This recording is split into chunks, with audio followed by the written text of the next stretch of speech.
Welcome back. Welcome back. Your dreams were your ticket out. Welcome back to that same old place you laughed about. Well, the names have all changed since you hung around, but those dreams have remained and they've turned around. What's up, Florida Rum Cake? Running with Scissors. We see you. See you, Mr. Running with Scissors. Vince Box. Who'd have thought that they'd lead you back here where we need you? Yeah, we teased him a lot because we got him on the spot. Welcome back. Welcome back. Welcome back. Vince, what's up? Emerge, we see you. Deb, what's going on? Welcome back. Welcome back. Welcome back. We always could spot a friend and a smile, and I smile when I think how you must have been. And I know what a scene you were learning in. Was there something that made you come back again? Welcome back, welcome back, welcome back. Ladies and gentlemen, welcome back to Yes, Your Educational Story. We have a very, very interesting guest tonight. I'm really looking forward to interviewing Mr. Ken Stein, a formerly only days old, retired from the New York City Department of Education. I'm sure he has a lot of gems to drop regarding his teaching careers, which spans over 25 years. Tanya, what's up? Good to see you, Tanya. Shout out, Tanya. Shout out to your daughter, who graduated top of her class. Right, is off to college. Shout out to her. Angie Fong. Shout out to you, coming all the way from South America. Guyana's in the house. So yes, Your Educational Story. And of course, I started this this program because I was always interested in the journey, our educational journey that people take. You know, because people think that education is a cookie cutter system, but it is not.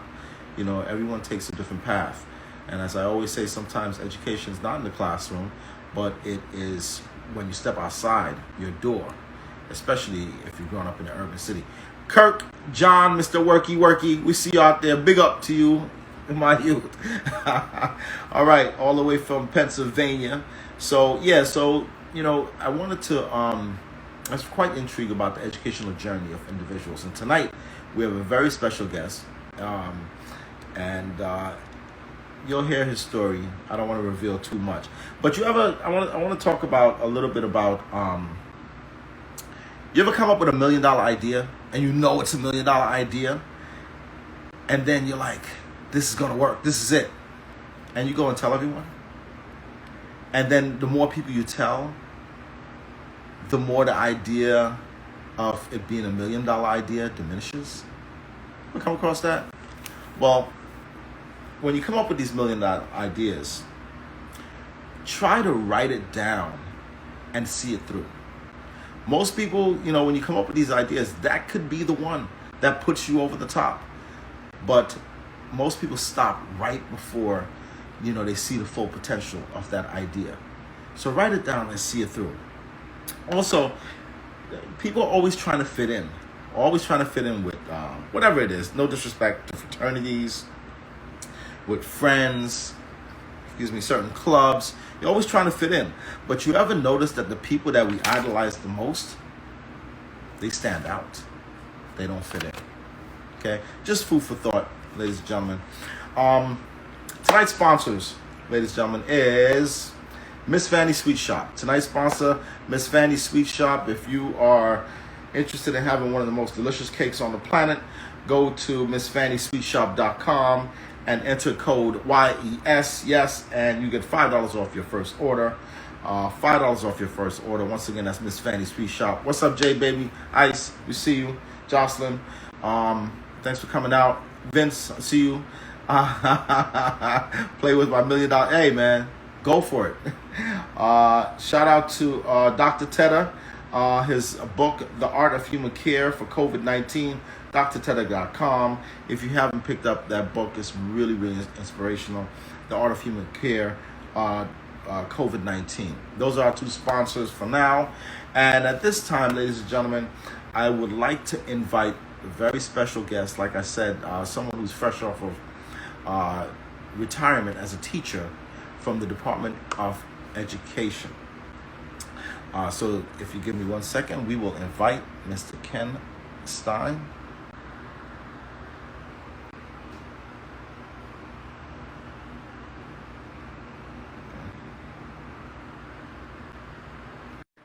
And we will have Mr. Stein on in a little bit. There you are. Hey. Mr. Stein, how are you, sir? Okay, good. Let me turn up the volume on this. Okay, there you go. There we are. How are you? All right, good. Happy Friday. Happy Friday. Happy Friday. Happy Friday. Happy holiday weekend. Yes. So, wait. First of all, state your zip code. What zip code are you repping? 11216, Crown Heights, Brooklyn. Crown Heights, Brooklyn? Okay. Yes. All right, shout out to That's Crown where Heights. I reside. That's where you reside. You want to shout out any other zip codes that maybe you grew up in, or what block you rep? 104. All of 104. All of 104. All of 104. Is that the BX? All of 104. Okay. All right. All right. Yeah. All right, Bronx, stand up. I've only lived in places that start with the letter B. So moving from the Bronx to Brooklyn, that was the big move in life. That was the big move. All right. Yeah. That's what's up. All right. Well, Brooklyn. Yes. Listen. You know what I say about Brooklyn. A little while in Barcelona. Okay. What's up, Sherry? Drop Tropical. Listen. What I say about Brooklyn is this: there's two kind of people in the world: people who live in Brooklyn, and people who wish they lived in Brooklyn. No disrespect to anybody. So you know what? I say that to the people that I know they're still there in the Bronx, and they're faithful, they're royal, they're loyal to it, and I just tell them that first day of really living in Brooklyn and walking down Montague Street and saying to myself, "What the fuck took me so long to be here?" Yeah. What are you doing? I get it. What are you doing? Yeah. What's up, Sammy? All right, so listen, Ken, where would you like to begin with your story, your educational journey? Where you want to start? Oh, we can go all the way back. Why not go all the way back to the BX? Why not? Let's go back. Because let's go back. Because you mentioned before that I'm fresh off retirement. I am retiring. The paperwork is in, and that also means that I'm of a very unique age, a real Gen Xer, and living there in the Bronx at that time, being 5 years old in 1970 was unique. My family moved into this giant housing project that was state sponsored there in the Northeast Bronx, and that place, Club City, was sort of like a haven to save many people throughout the city from the incredible rapid decay of the Bronx at the time. And the city was engaged in what would be yet another failed attempt to integrate our schools.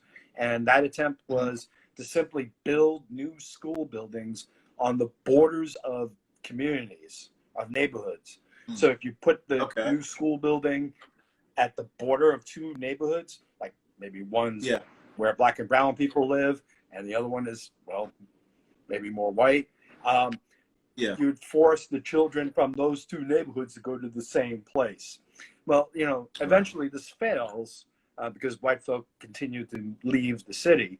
But it made for an incredible education, a unique education that where we were really integrated, So, by the end of it, when I was graduating high school in 1983, I was just maybe 3 years away from that point in American history where there were more black children in classrooms with white children than any other time in history. Not to date ourselves. What year is this, Ken? Not to date ourselves, but what year is this? The peak of it is 1986, and I graduated high school in January '84. What high school did you go to? I went to Truman. You went to Truman High School. And then I graduated from City As School in Manhattan. Wait a second. Wait. I want to go back a little bit to where you Yes, let's mentioned do that that. your parents, what were your parents said you moved to this huge complex. Is that Co-op Yes. City? Yes, it Was it is. always called Co-op City, or was it called something else? Always called Co-op City. Always called Co-op Okay, okay. City. Yes. How old were you in at that Yeah. time? How old Say were you what at that again? time? What? I How lived old in were you Co-op when you City moved into New from York? 5.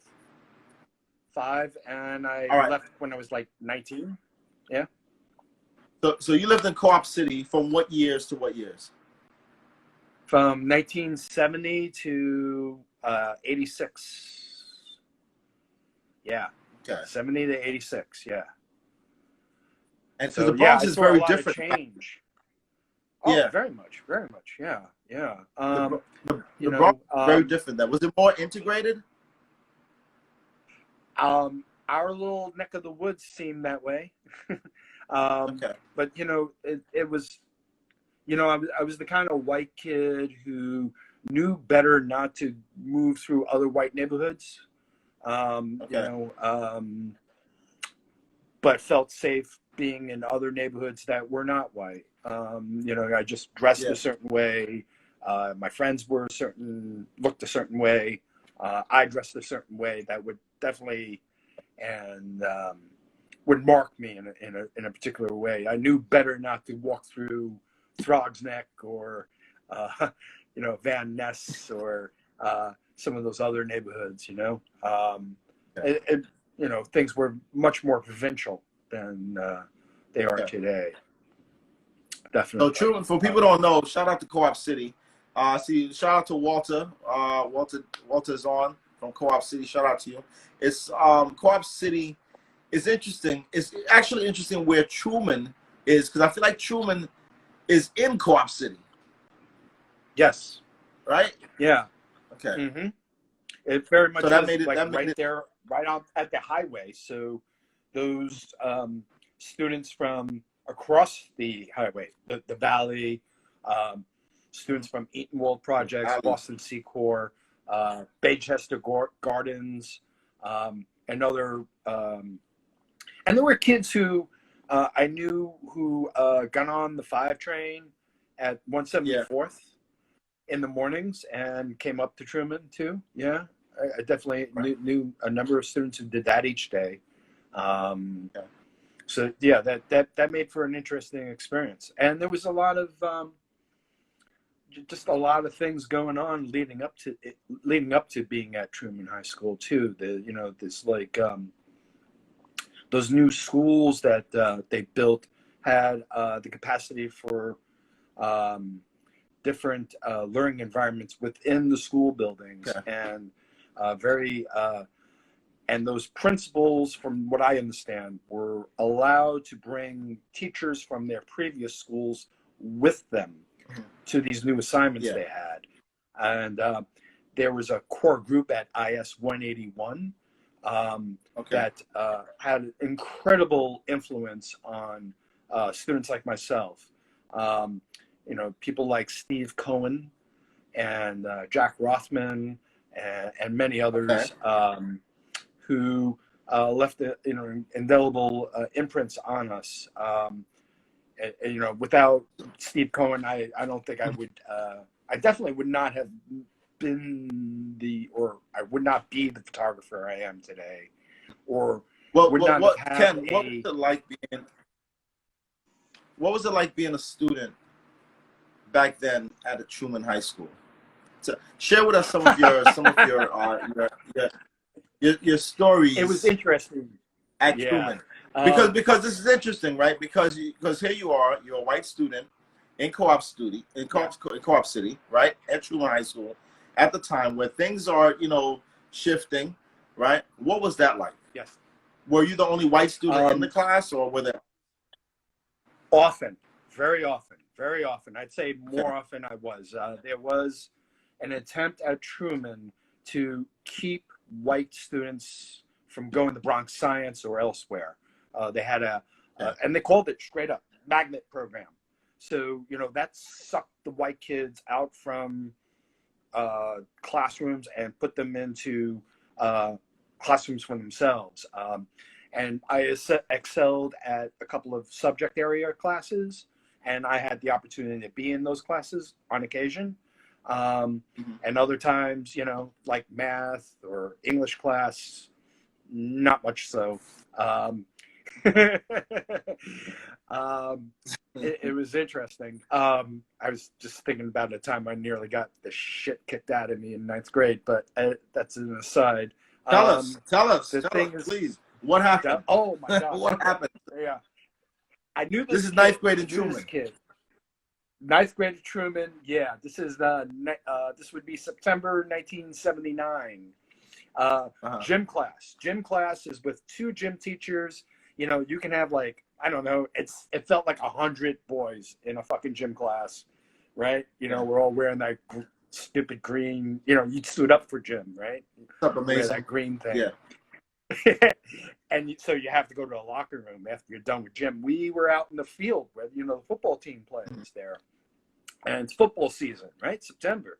Yeah. And we're lined up in like, you know, six lines over there, 6 lines on the other side of the field. You catch the football, you throw it to the next person, you go to the back of the line.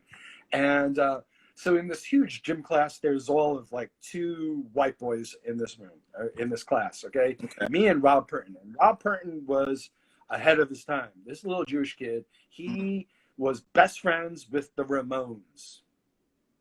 Okay. And so we started talking about punk rock. And we're talking and talking. And I'm like, how come I don't fucking get the football?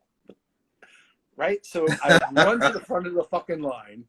You know, I'm kind of athletic then. And I jump up, grab the football, and like a total asshole, I throw that shit over the heads of the line on the other side of the field. And on the way back to the locker room, there was a mob. And I knew the kid too. This kid Ralph. Yeah. I think he still lives up. I think he lives down south now. Seen him on Facebook. Kill the white boy. Yeah. So there was like a mob of black kids like following. And I don't know where the fuck Rob Purton went in all this, but I felt very alone. And we get into the boy left you. My ass is up. My ass is like pinned up against the lockers. And, you know, there were some older students in that huge locker room there at the basement of Truman who came and broke it up and whatever. You know, I learned later they were student athletes. This kid Glenn and others. But that's the kind of place it kind of was. Yeah. Sounds like high school, but sounds like regular high school stuff. But tell us, how were you academically? Oh, I was terrible. I was terrible academically. You know, I was the atypical Jewish kid, you know, who did not have that stereotypical support that you think Jewish parents give to their children. Education was not valued at home. And like I knew it because there was that magnet program at Truman. So, and I knew those kids since kindergarten. So I could observe like, oh, they're taking driver's ed. They're doing tutoring for SAT. They're doing the tutoring for the class, you know, the test, the shit exam to get into science and Stuyvesant and such. Like I knew about those things by observing them. And, you know, if I brought those ideas home, hey, can I do this? The answer was always no. Why? You don't do that, you know. So what if you don't get a grade to get into those SAT squared? And what happens then? Or why should we fill out a financial aid form? No, it's nobody's business what I make. Okay. Wow. Wow. Shout out to my sister. Financial aid was different then than it is now. Okay. Yeah, it's very different. So did you finish Truman High School? Did you get your diploma from Truman? No, the first senior semester at Truman, all right, so that would be fall, you know, September 82. I became I joined the Executive High School Internship Program. This was a citywide program run at a City as school in Manhattan. No longer exists, but essentially what it was is 4 days a week, instead of going to class at Truman, which sucked for me, I got to be in a photographer's studio. I worked with the famous African-American photographer Hugh Bell. And I didn't know how. Wow. And I knew about him from magazines. Like, holy shit, I get to be in Hugh Bell's darkroom. Like, you know, and listen, for those people, but Ken, for those people who don't know Hugh Bell, please take your time to research your history. Look him up right now if you don't know who Hugh Bell is. Please, shout out to my sister Antoinette and Madison and Ryan, who are on right now. And of course, go ahead, I apologize, but you got to work with Hugh Bell. Tell us about that and the fire drills at City As. Well, you know, this program from City As, you know, it came in time. So like I got really good at like developing film that I learned from 8th grade from Steve Cohen, the English teacher there at 181. And because I was developing Hugh Bell's film and printing his pictures, like this is fucking insane. And learning how he did things, you know, and how he shot in the studio. And I learned about him as well. And one of the things that happened at home was that, you know, I was having a hard time communicating with my parents about college and things I wanted to do. So I set up an appointment with this man at the college advisor at Truman, Dr. Nunn, N-U-N-N. He died last year.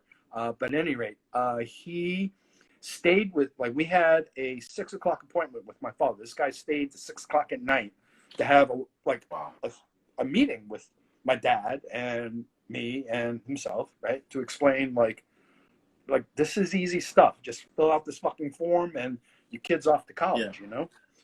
He's got some talent. He stayed easy. He stayed with me at Truman High School up there on whatever fucking floor it is in that huge ass building till like 8:30 at night. And you know, to complete the application. And when I got home, my father asked me, "Where the fuck were you?" And like, where, you know, like, where the fuck are you? Like, we were waiting there for you. But Dr. Nunn turned me on to a 4-year full paid scholarship competition to the School of Visual Arts. And this is a big thing, you know, it's no little thing. Okay. Big deal. Because to this day, SVA is like up there as for art a big deal in the country. And still remains even then, as it does now, the most expensive art school in the country. And this is a full boat. This is a 4-year full paid scholarship. And Hugh Bell supported me and helped me fine tune some things. He let me borrow his archival portfolio case. And I went to that competition. Okay. You know, it was live, you know, like they piled us into a movie theater on 23rd Street there. The theater is filled with, you know, to capacity with all these kids. Most, to me, looked like they were all from Long Island or elsewhere with their vinyl cases and photographs, and they all looked alike. Everyone had like a still life image of a glass object or something, and I had my street photography in my portfolio, you know. And you're supposed to have 20 images, and there's way less than that. You know, I only have like 7. But they're really good, and you have to take this written thing, and they on the movie screen they have these images, and you're supposed to critique them. I was totally ill prepared. I'm like, I know I've seen that image before, but I didn't know that was Eugene Smith until later on in life, that sort of thing. And I was a finalist. You know, we had to go out and take pictures, bring that roll of film back, and so I was like there with like maybe a dozen other kids as a finalist, and all that was needed was a release form from my parents and a copy of a tax return. And I got you get that? Did you get it? No. What do you mean you got neither? What do you mean? That's a The letter no-brainer. came home, and my father told me to come out to the living room, which I knew was like, okay, this is going to be some shit. And yeah, the envelope was opened already. And, you know, my father said, yeah, people like us people like us don't get things like this or something like that. I'm like, the fuck, you know? And, you know, like my time at that internship with Hugh Bell had already expired. So that level of support was no longer there. But yeah, so I didn't go back to do those last 2-3 credits I owed for a high school diploma at Truman. And, you know, I did shit. This changed your life. This is a shift. Yeah. You know, it's like drugs and alcohol at this point, you know? Seriously. And it's in the middle of the Reagan recession, too. So there's nothing but shitty fucking jobs out there if you can hold on to one. Okay. It's all minimum wage. It's like, it's shit. Everything is real shit. And I couldn't hold the job. And then there was just like a wasted summer. And I went to City As in September. You know, one of the few. And how old are you at this time?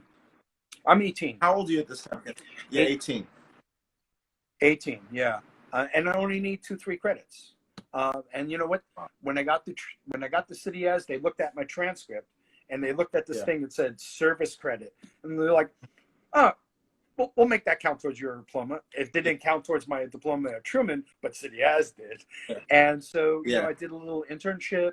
I had a co-ed gym class where, you know, the teacher tried to pick up all the girls in the classroom. He was a cock blocker. At any rate, he was young. No for people who don't know, for people don't. Listen, can you explain to people what City As High School is? Because it is one of the most distinguished. It's one of the most distinguished high schools in New York City. Ever. Okay, so I went while that crazy Arab Fred Corey was still principal. He was the founding principal. And you know, from your experience teaching, that, you know, there was a time when there were just these 12 transfer schools, and each one was led by its own cult of personality. And at City As, it was Fred Corey. It was Fred Corey's vision, and it still exists today, this vision, that learning is not confined to a classroom. Learning is the experience that a person can have outside of the classroom is as worthy as what's going on in a classroom. And so students at City As have externships or internships, whichever you would like to call them. So the time spent at one of the finest restaurants in New York City, or working in a theater, or working for a photographer or a video studio, or any number of things in a wood shop, whichever it is, you're earning credit from that towards your diploma. And we're going to help you get a job after that too. This is going to be lifelong. And that's why it's called City As School. The things that go on in the city, the city is the school. And it was an incredible experience there. And they fixed me. They repaired some shit. And what they did was, what these motherfuckers did, you can't get away with this shit now, is they did a rapid dismissal fire drill in the middle of the fucking week. Okay, so everyone's got to clear out except for the graduating seniors. So there's like 20 of us out in the hallway, right? And our advisors, you know, our family group people, they come out with clipboards. And they give you a clipboard and a pen, and on the clipboard is an application to the City University of New York. You're going to fill this out now if you want to leave and be with your friends outside. So, fine, fuck it. I'll fill. Wait. So wait. I need to understand this. So they had a fire drill, and they kept all of the graduating seniors in the building, and you could not leave unless you filled out a college application. Genius. Correct. Fucking genius. And, you know, I get laughed at when, every time I said, hey, we should do this. At every school I worked at, you know. Yeah. But, so So you fast filled out the forward, I application, graduated. and where did you end up? So Oh, you filled out the yeah, application. yeah. I Where did filled you out end the up? application, but I was on a list, and like, Ken, we need your $10 check, and I couldn't get $10 check from my father. He wouldn't write the fucker for me, and so I explained this to my advisor, and she says, "Well, go get a money order." And my What's question that? back to her is, What's that? how do you do that? And at the time, Yeah. right there on the corner of Clarkson and 7th Avenue South, there was one of those, savings banks that no longer exist in our country right there. And Yeah. she said, get online there, give them $11. You have $11? Yeah. Okay. Well, tell them you want a money order. Bring it back here once you get it. So I do that, and I learned there as a 18-year-old how to fill out a money order at school. And Money order. yeah, I paid for my application Right. in the city. Yeah. And where did you end up?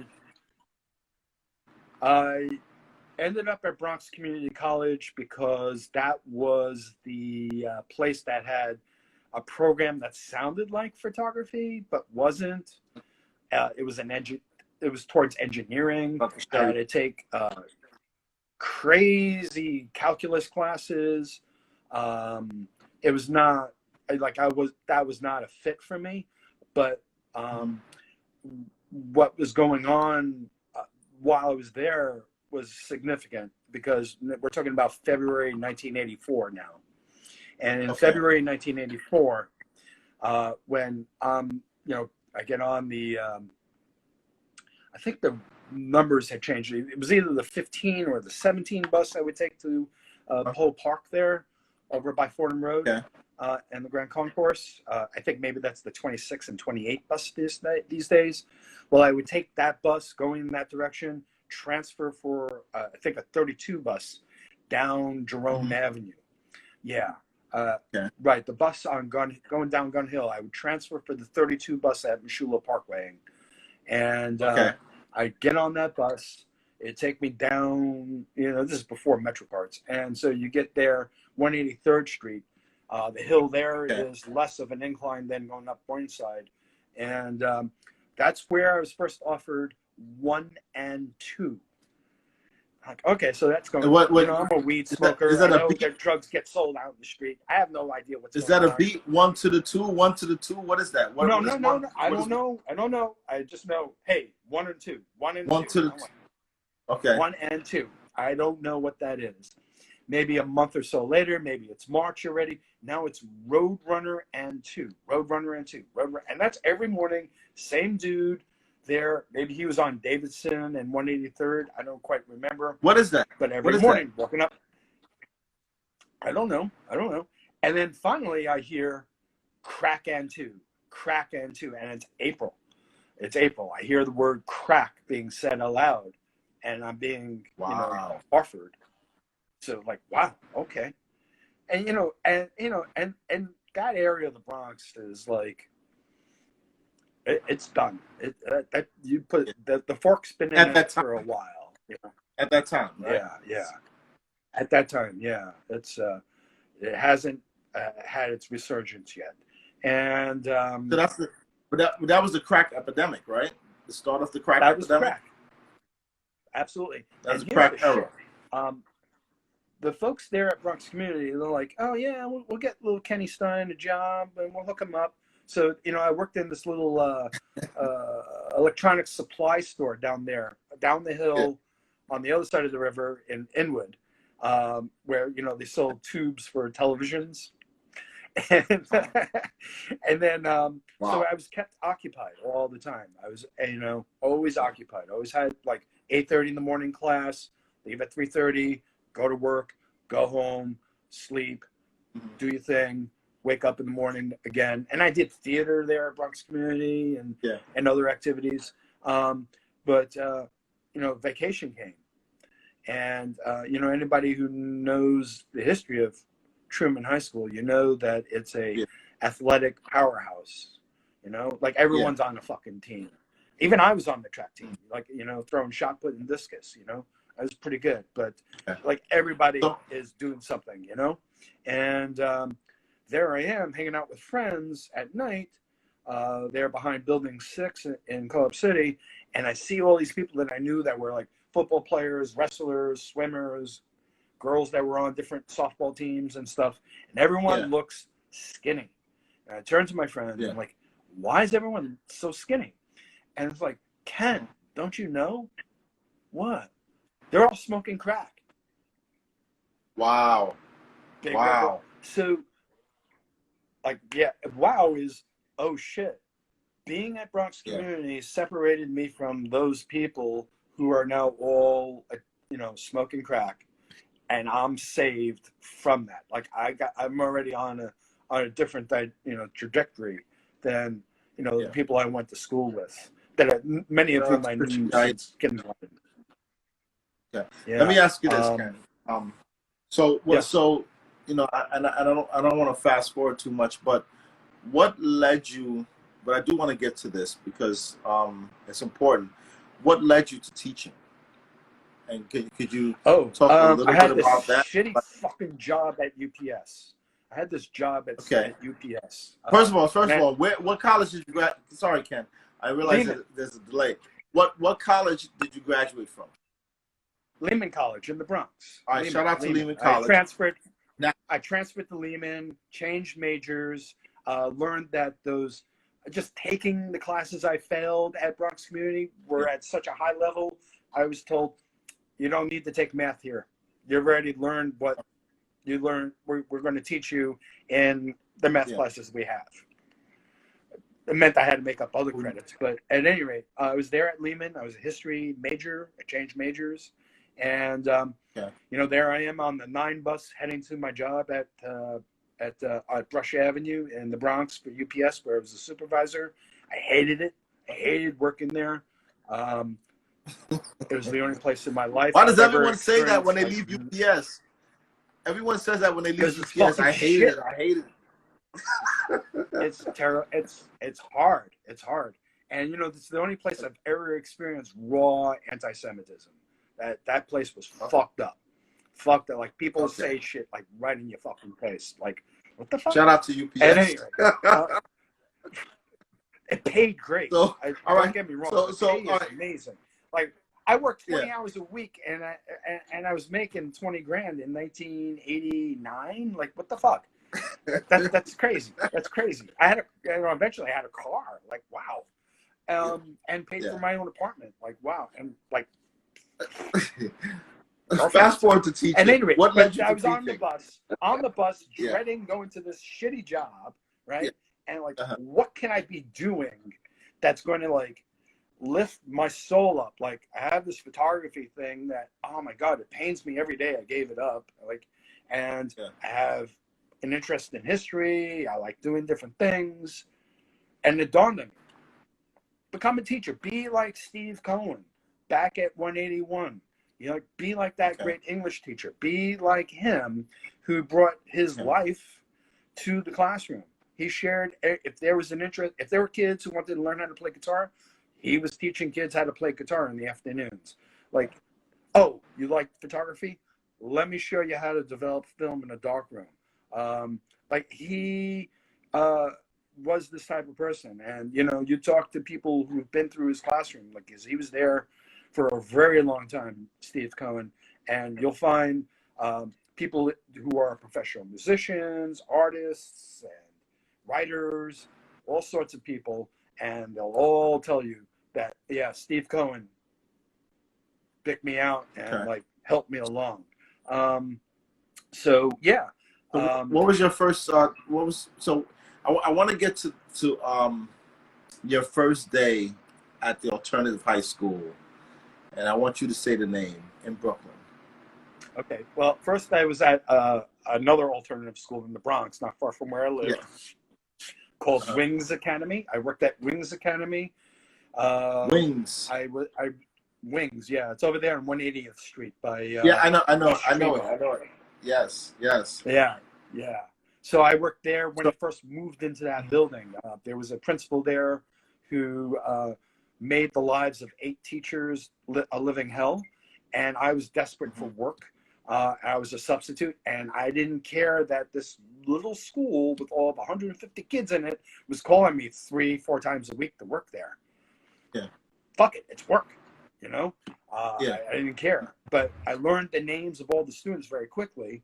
And she was paid, like I should have been paid. And then somebody quit. I took her position, but she kept on paying me sub money, which is against the contract. So she didn't want to hire me full on. So I leave, and I was going to go back and do other things.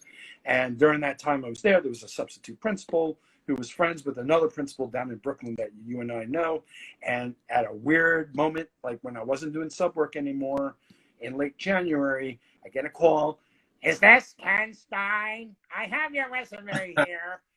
Come to Pacific High School in Brooklyn at ungodly hour, like 6 o'clock at night. And there I am. Yes. I meet the infamous Helen Lair at Pacific High School. Yeah. And this is all weird to me, She brings me up to the second floor, room 210. There was a computer lab in there with maybe the worst Macintosh computer ever produced. An LC 5200. There was a room full of those and a teacher station. She brings me to the teacher station. She asked me to turn the computer on because supposedly I know about computers because of some work I did there at Wings, setting up a automated grading system for them to use. So I turned it on, and she says, "What's wrong with this computer?" And I see, the green light's on, but there's no monitor. Well, the monitor's not working. How do you know that? Well, the monitor's not on. How do you fix it? Well, we'll have to open it up, see if there's loose wire, blah, blah. Okay, I need to ask you something else. She brings me to a closet, right? And she's got it padlocked. She opens it up, and she pulls out a modem. And people might not remember this from the mid-'90s, but you had to have this box, attach it to your phone line from the wall, and then from there it would go to your phone, and you would disconnect your phone, and then you have your computer attached to this thing, and the handshaking that you're describing, Martin, would happen, and you'd be on the internet. So you needed this modem box, 28.8, 33 third. These were the speeds of data transferring. She pulls this thing out, and she asks me, "Do you know how to use this?" And I look at the box, and mind you, I've been on the internet maybe 3 times, maybe 4. Fuck, I know about modems. I see the box is still in its cellophane. Yes, I say to her. Yeah, I do. I knew the instructions would be in the box. Yeah. So there I was. And the seniority rules were different back then, too, for teachers. And so I had, from my experience at Wings, I had a couple of days more than the math teacher who was in that computer lab teaching computer classes. So I essentially bumped that man. And I told him they needed a math teacher at Wings, and he went there to work. And and there I was, using a typing book, like the old typing books that we had from middle school. You open it up on an easel and you do the typing drill. That was that level of computer teaching that was going on there. And they're like, no. We need a couple of boxes of discs. We need to I pirated some Microsoft Office, loaded it into the computer. I quickly learned how to manage a server. Who the hell knew how to do that? And then we had the kids, learning how to use a mouse, how to make resumes, how to do spreadsheets, and just ran the gamut from there. There was like no stopping it from there. It became its own animal. And it's all one. And Pacific High School is mistake me if I'm wrong. I might have been there, but is the oldest alternative high school, or was the oldest alternative high school in New York City. That was the fucking shit. Like downstairs in the principal's office, you'd have me from City As, right? Helen repping Pacific, and then you had Franz Goroporchik there repping what the hell? Oh, it was the first one to go. I think it was Redirection. Redirection. Redirection High School. Yeah, we called it REDI Okay. for short. Yeah. We And did, the yeah. three of us would argue which one was the first. Yeah. But, Pacific obviously was the first. We all know Pacific was the first. yeah, definitely. There were 12. There were just 12 transfer schools. And Yeah. it the the it created a different type of situation throughout the city. It's sort of like where people were desperate to be in those seats in those schools and to be there and be successful.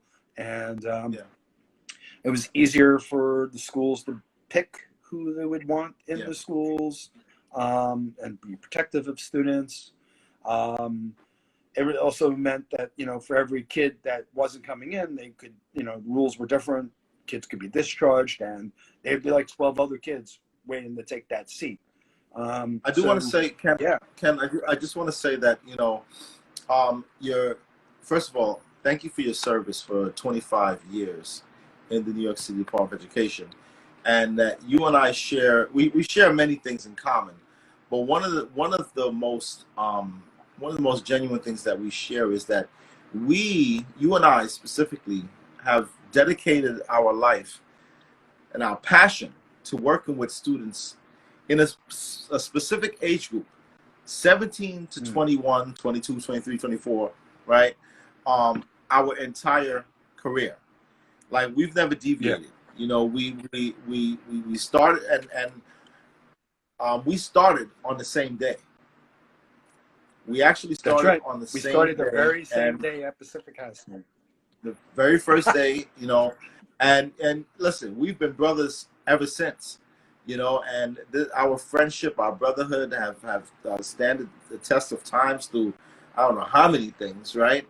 And, I just want to take the time before we, because I don't want to wrap up too quickly, but I do want to take the time to acknowledge you, your greatness, your passion, your dedication, and to all of the students' lives that you've changed, and you've put them on a path to success over the 25 years of your career.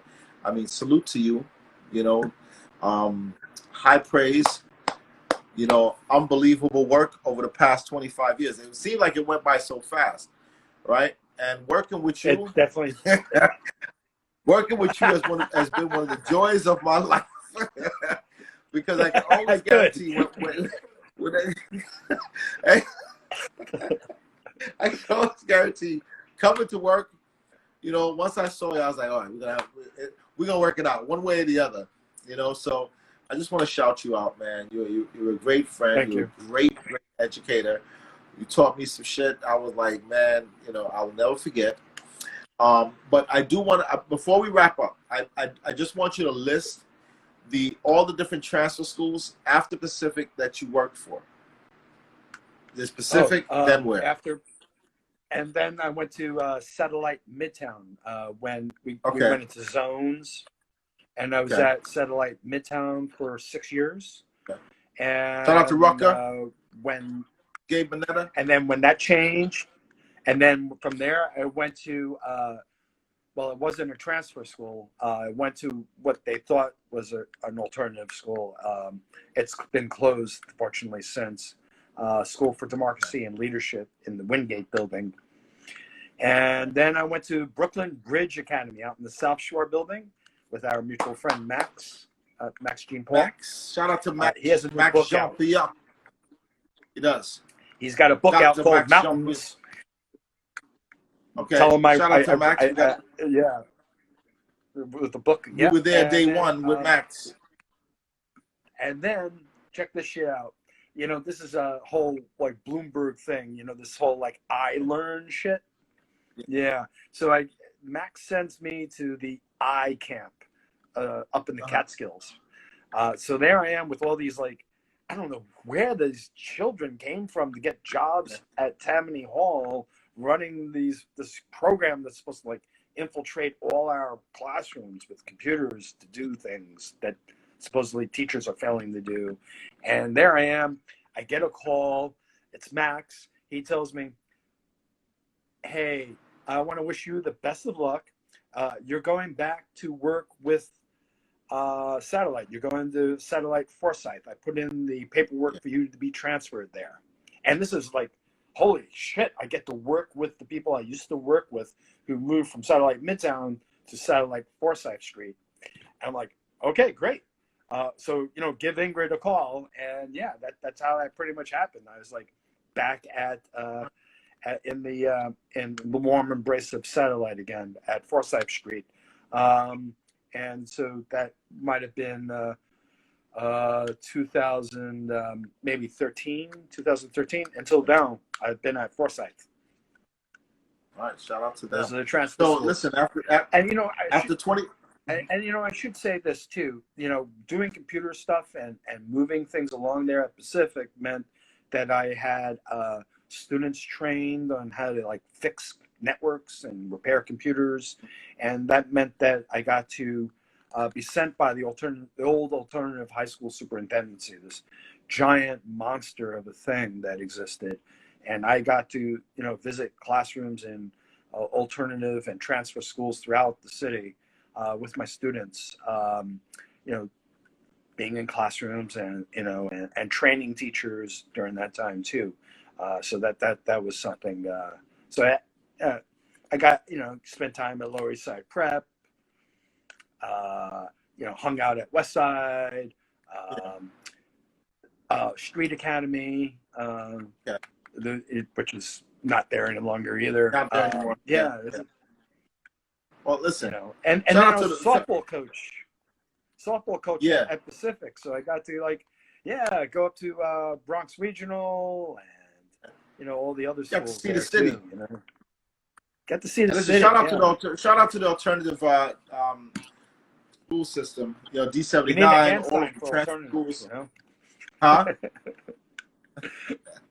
Ken, one last thing before we go. What do you want to leave the people with?